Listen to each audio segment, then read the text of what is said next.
नमस्कार दोस्तों, मेरा नाम है राजा अवस्थी और आज के हमारे इस वीडियो में आप सभी का बहुत बहुत स्वागत है। दोस्तों, आज आपसे एक स्पेशल बात करनी है कि भाई एक बहुत ही खूबसूरत सा व्हाट्सएप में मैसेज आया था। सबसे पहले तो मैं आप उन सभी मित्रों को बोलता हूं जो भी मुझे व्हाट्सएप करते हैं और जिनको मैं रिप्लाई नहीं कर पाता हूं। तो अगर मैं रिप्लाई नहीं कर पा रहा हूं तो उसके पीछे बहुत सारे रीज़न होते हैं। मेरी क्लासेस होती हैं, फिर मुझे यूट्यूब भी देखना होता है, फिर मुझे स्टूडियो का भी काम करना पड़ता है। तो ऑलरेडी मैं व्हाट्सएप पे बहुत ही कम एक्टिव होता हूं। अब इस दौरान आप में से बहुत से ऐसे लोग हैं, जैसे मैं आज एक सज्जन का नाम नहीं लूँगा, नाम लेना मुझे अच्छा नहीं लगता, बट मे बी वो ये अगर वीडियो देख रहे होंगे तो प्लीज़ उनसे और आप सभी से मेरा रिक्वेस्ट है कि व्हाट्सएप में मुझे मैसेज करके अगर आपको चोट पहुंचती है, अगर आपको लगता है कि यार ये आदमी भाव खा रहा है या फिर मैसेज नहीं कर रहा है, तो ऐसा मत सोचिएगा। मैं अगर व्हाट्सएप में मैसेज देखता हूं तो भी कई बार ऐसा सिचुएशन आता है कि मैं उस मैसेज का आंसर देना ज़रूरी नहीं समझता, बट आज ये वीडियो में स्पेशली इसलिए बना रहा हूँ ताकि ये चीज़ समझ में आपको आ जाए। तो ये जो भी भाई साहब हैं, इनका चैट मैं आपके सामने यहाँ पर दे रहा हूँ। ये लिखते हैं हाय सर, तो मेरा एक ऑटो मैसेज इसमें जाता है एंड लिखते हैं कि sir wedding and pre wedding photography and videography के लिए बेस्ट कैमरा कौन सा है। ठीक है, इसके बाद ये लिखते हैं कि एंड सर जो दिल्ली चांदनी चौक मार्केट में कुछ चले हुए या नए कैमरे मिलते हैं वो ले सकते हैं क्या? प्लीज़ सर आंसर दीजिए सर, रिप्लाई तो कीजिए एंड फिर रिप्लाई तो करिए सर। तो चलिए इसी टॉपिक पे बात करते हैं कि टॉपिक नंबर 1 की best camera wedding, pre wedding और इन सब चीज़ के लिए कौन सा है। दूसरी बात करते हैं कि चांदनी चौक में जो कैमरे मिलते हैं क्या वो सही हैं या फिर नहीं हैं। तो पहली बात का आंसर कि वेडिंग फोटोग्राफी में या वेडिंग वीडियोग्राफी के लिए आपको जो भी कैमरा लेना है सारे कैमरे अच्छे हैं। अगर best of the best camera लेना है तो मैं आपको कुछ बेसिक चीज़ें बताता हूँ। अब अगर मैं इनको आंसर देता हूँ कि भाई आप एक काम कीजिए, क्योंकि इनका क्वेश्चन ही अधूरा है। ये लिखते हैं कि sir wedding and pre wedding के लिए बेस्ट कैमरा कौन सा है, इन्होंने कोई बजट नहीं लिखा, तो मैं उनको क्या आंसर दूं। अगर मैं बोलता हूं कि आप एक काम कीजिए सोनी का अल्फा 1 ले लीजिए, तो क्या आप लेंगे? तो इसीलिए अगर आप जब भी क्वेश्चन पूछते हैं तो पहले पूरा कंप्लीट क्वेश्चन पूछिए, उसके बाद ही मैं प्रॉपर वे पे आंसर कर पाऊंगा, क्योंकि वन टाइम में आंसर देना ये ज़्यादा इंपॉर्टेंट है। मैं आपके साथ बहुत लंबा चैट करने के स्थिति में नहीं हो पाता हूं, क्योंकि मेरे पास बहुत सारे और दूसरे काम भी होते हैं। दूसरी बात कि भाई अब कौन सा कैमरा बेस्ट है, तो अगर आपका बेसिक सेगमेंट है तो आपको ये देखना है कि आपके पास जो बजट सेगमेंट है, आपका जो बजट है, उस बजट में, जैसे अगर मैं बात करूं 1 लाख रुपए तक के कैमरे की, तो 1 लाख रुपए तक के कैमरे में जो भी कैमरे आते हैं आप एक बार उनका स्पेसिफिकेशंस देखिए। अगर आपने मेरे पिछले वीडियो को नहीं देखा है तो वो देख लीजिएगा कि कैसे आपको कैमरा सिलेक्शन करना है। तो बेसिक सेगमेंट देखिए, उसका आईएसओ परफॉर्मेंस देखिए, उसकी लो लाइट कैपेबिलिटी देखिए, उसके कलर्स देखिए, थोड़ा सा पढ़ लीजिए एंड उसके बाद आप आराम से ले सकते हैं। अब अगर आपका बजट 2 लाख के अंतर्गत है तो 2 लाख के अंदर में और 1 लाख के ऊपर में कौन से कैमरे आते हैं आप वो देखिए एंड एक बार उनका कंपैरिजन देख लीजिए गूगल करके। क्योंकि मैं क्या, आप दुनिया के किसी भी फोटोग्राफर से अगर पूछेंगे तो आपको एग्जैक्टली ये नहीं बोल सकता कि यही कैमरा बेस्ट है या यही कैमरा बेस्ट है। अगर मैं आपको बोलूँगा कि भाई आप सोनी के कैमरे लीजिए तो आप बोलेंगे मुझे निकॉन अच्छा लगता है। अगर मैं बोलूँगा कि कैनन के कैमरे लीजिए तो आप बोलेंगे कि कैनन मुझे पसंद नहीं। अगर मैं निकॉन लीजिए बोलूँगा तो बोलेंगे सोनी मार्केट में नया चीज़ दे रहा है। तो ये इतना कन्फ्यूज़न है, ये जो क्वेश्चन है इसका कोई भी आंसर परफेक्ट नहीं हो सकता है। दूसरी बात, अब आप मुझसे पूछते हैं कि चांदनी चौक में जो सेकेंड हैंड कैमरे मिलते हैं वो सही हैं या फिर नहीं हैं। तो भाई मैं हूं छत्तीसगढ़ का, रायपुर छत्तीसगढ़ से और 100 किलोमीटर जब आप अंदर आएंगे तो मेरा गांव पड़ता है। यहाँ से दिल्ली चांदनी चौक जो है वो डेफिनेटली मेरे यहाँ से 1200-1300 किलोमीटर से ज़्यादा होगा। तो मैं तो चांदनी चौक अपने लाइफ में 1 या 2 बार गया हूँ और कभी कैमरा लेने के पर्पज़ से नहीं गया हूँ। तो आपका ये जो क्वेश्चन था जिसका मैं आंसर दे ही नहीं सकता हूँ, और आप में से बहुत सारे ऐसे लोग हैं, मैं किसी के ऊपर पर्टिकुलर ब्लेम नहीं कर रहा हूँ। अगर आपको मेरे ये शब्द कड़वे लग रहे हैं तो मैं हाथ जोड़ के उसके लिए आपसे माफ़ी भी मांगता हूँ। परंतु आप क्वेश्चन ऐसा पूछें मुझसे नहीं, किसी से भी, कि उनको लगे कि हाँ यार मतलब ये क्वेश्चन जेन्युइन है और मैं इनसे पूछ सकता हूँ। तो ना ही मैं चांदनी चौक के मार्केट को जानता हूँ, ना ही मैंने चांदनी चौक में कोई कैमरा परचेस किया है। अब मैं आपको कैसे इसका आंसर करूं, और आप यहाँ पे मुझे फोर्सली बोल रहे हैं कि आंसर तो दीजिए, आंसर कैसे नहीं दे रहे हैं, क्यों आंसर नहीं दे रहे हैं। तो आप अगर किन्हीं को भी मतलब इस तरीके से प्रेशराइज करेंगे तो डेफिनेटली उनको लगेगा कि, या मुझे जो फील हो रहा है वो मैं आपसे शेयर कर रहा हूँ। तो आपसे हाथ जोड़ के विनती है कि आप प्लीज़ इस तरीके के मैसेज मुझसे ना करें, अदरवाइज़ मैं कोशिश करूँगा, क्योंकि मैं बहुत इरिटेट हो चुका हूँ, कि मैं व्हाट्सअप ही बंद कर दूँ। तो ये धमकी देने वाली बात नहीं है, लेकिन हर किसी का एक पर्सनल लाइफ होता है।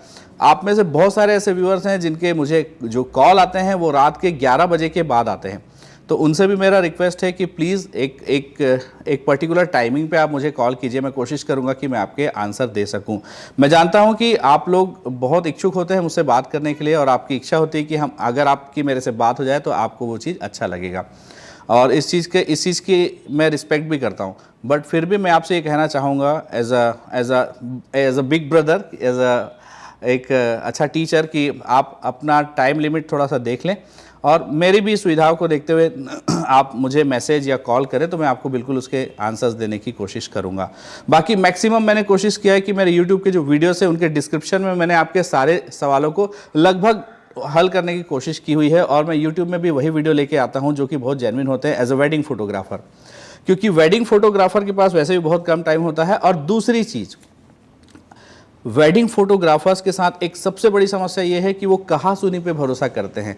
यदि मैंने कह दिया कि निकॉन के कैमरे अच्छे हैं तो आप निकॉन के कैमरे की तरफ जाएंगे, अगर और किसी यूट्यूबर ने कह दिया कि ये कैमरा अच्छा है तो आप उस कैमरे की तरफ जाएंगे। ऐसा मत करिए। मैंने आपको एक पर्टिकुलर तरीका बताया है कि आप गूगल पे जाएँ, गूगल पे जाके एक बार कैमरा सर्च करें, उसके बाद अगर आपको रिफाइन करने के बाद कोई क्वेश्चन है तो डेफिनेटली आप मुझसे पूछें। और क्वेश्चन पूछने का सबसे अच्छा तरीका ये है कि आप मुझसे इंस्टाग्राम में पूछें, या फिर आप मुझे कमेंट पे पूछें, क्योंकि मैं कमेंट पढ़ता हूं। हो सकता है कमेंट के रिप्लाई मैं वहाँ पे ना दे पाऊँ, क्योंकि सारे लोगों को रिप्लाई देना पॉसिबल नहीं है, और बहुत सारे लोग इस चीज़ की नाराज़गी लेकर के आते हैं कि सर मैंने आपको मैसेज किया लेकिन आपने रिप्लाई नहीं दिया। तो दोस्त, एक सिंपल सी बात है, बहुत सारे मैसेज जब आते हैं तो मैं उसका रिप्लाई नहीं कर पाता हूँ, लेकिन इसका मतलब ये नहीं है कि आपको कमेंट करना छोड़ देना है, क्योंकि मैं आपके कमेंट पढ़ता ज़रूर हूँ, और कमेंट पढ़ के ही मुझे ताकत मिलती है कि मैं आप लोगों के लिए वीडियो बना सकूँ।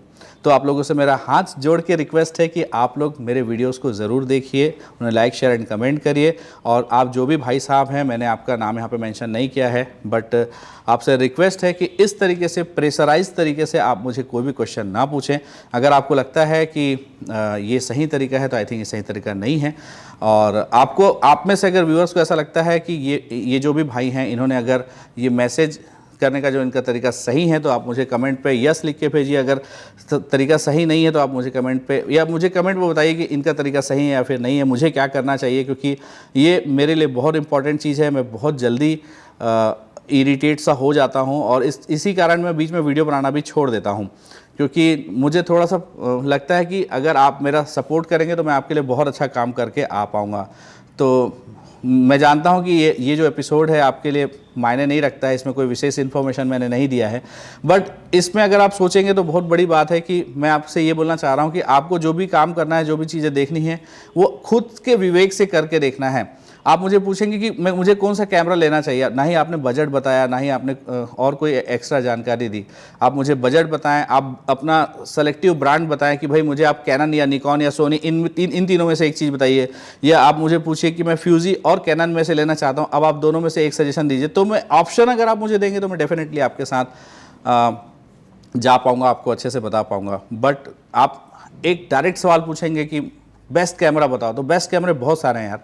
अभी जो कैमरा जिससे मैं शूट कर रहा हूँ, सोनी का A6600। अब मैं अगर आपसे ये पूछूं कि YouTube चलाने के लिए कौन सा कैमरा बेस्ट है, तो ये गलत होगा। जो कैमरा आपके पास है, जो आपके पास अवेलेबल है, या उससे अगर आप अपग्रेड करना चाहते हैं तो आप मार्केट में देखें उससे रिलेटेड कैमरा कौन सा है।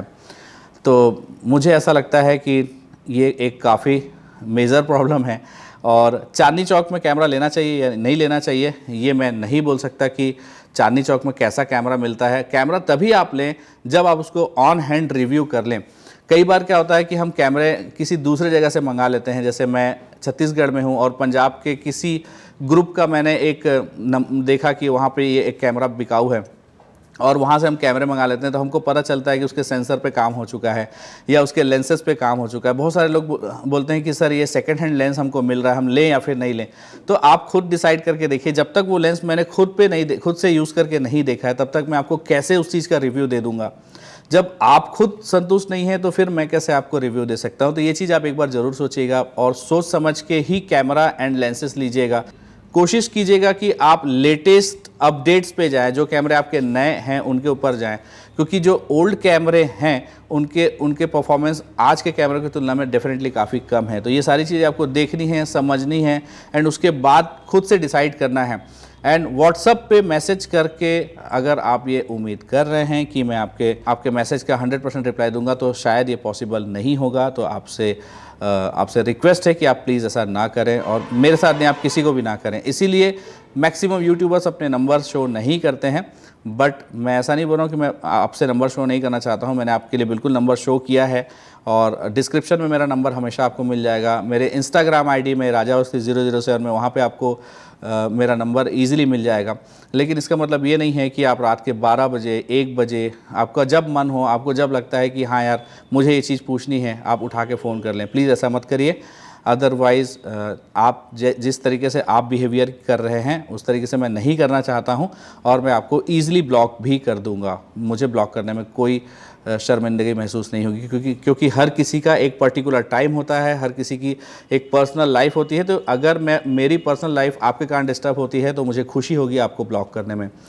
मैं जानता हूं कि मेरे शब्द थोड़े कड़े हैं, परंतु जो भी है वो यही है। और मेरे आज के इस वीडियो में इतना ही। चांदनी चौक से कैमरा लेने से पहले एक बार सोच लीजिएगा और अगर वीडियो अच्छा लगा हो तो लाइक शेयर एंड कमेंट कर दीजिएगा और बताइएगा कि मैं आपके लिए और क्या कर सकता हूँ। Thank you so much. Raja Awasthi signing off.